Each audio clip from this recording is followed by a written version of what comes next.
With the number 7 pick, Shaedon Sharpe is headed to Portland. Our Locked On Blazers host Mike Richman joining us now. Obviously, we didn't know quite where Portland was going to go with this pick. So were you surprised, and what was your immediate reaction?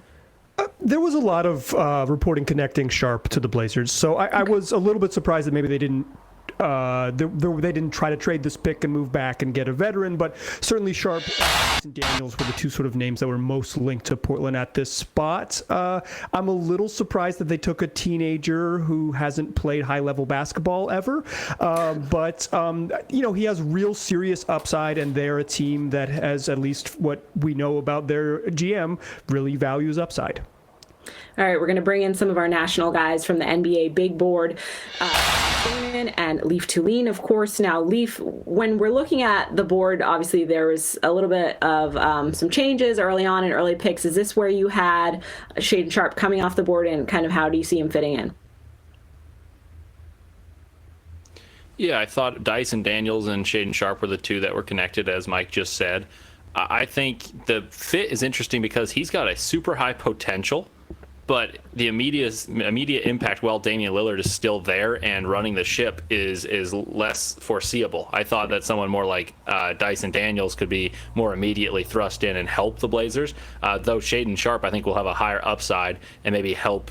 He and Anthony Simons could be an awesome backcourt in a few years, and we'll see if he's ready to immediately impact the team or if they were kind of playing a 50% immediacy and 50% future game. So I was a little surprised with that pick, but I think talent-wise, he's among the highest in the entire NBA draft. It's just a matter of how soon that translates, or if it does, because of the question mark about who he's played against, because he did not play college basketball this year despite attending Kentucky. Mike, Leaf touched on this a little bit, but I mean, obviously Portland's a team that wants to be in, the mix in the playoffs and in the mix and try to get to a championship at some point, right? So what does this pick really do for them at this point, and should they have considered, maybe going a different route? Oh, I mean, they might be a little far away from me to talk about championship at this You gotta shoot for the sky. Shoot high. Moment. That might not be the most prudent thing for me to do, but for my dear listeners, we're close. See you at the parade. I'll see you all at the parade. Yeah, I think they're trying to go twin paths here, right? Okay. Like they were able to trade for Jeremy Grant last night, which allows them some sort of immediate impact and immediate upgrade, a really real position of need, and that gave them maybe a little more leeway to go with someone like Sharpe, who is perhaps several seasons away from being a real impact player. They're trying to do multiple things, so I guess when you're building on multiple timelines, you give yourself a chance. If a trade wasn't there to really upgrade this roster, I think this is worth the high upside swing, because maybe you're going to get a player who's just really, really good. Okay. I mean, we can all hope for that. I'm trying to be positive for you, so we'll hope for that, of course, right? So, Richard, I want to check in with you. I mean, when you're looking at what kind of impact that a player like this can have when we haven't seen a ton of him, what is the upside here, and what can you relatively realistically expect from him this year? Yeah, you're not going to get a ton out of him. He might be an insurance policy when potential injuries come up. If COVID strikes again like it did last year, you have somebody who could maybe be fun to bring in for fans if they're trying to sell some tickets. He's a guy who, he is one of the highest upside players now in the NBA. Just super young, super explosive, potential 3-level scorer, so he can score at the rim, score from mid-range, particularly on pull-ups, and then shoot from 3. And when you have a 7-foot wingspan, you're 6'6", 6'5", and you're that explosive, that is a combination that could be used to become a star. The guys who are like that in this league, and they are all stars. And I think that's what they get is, Leaf touched on it, the potential after Damian Lillard era gets a big boost. If something does come up, if they fall short this year, they have a completely safe second option now with Anthony Simons and Shaedon Sharpe, two guys that neither of them actually played in college, and they might be the backcourt of the future in Portland.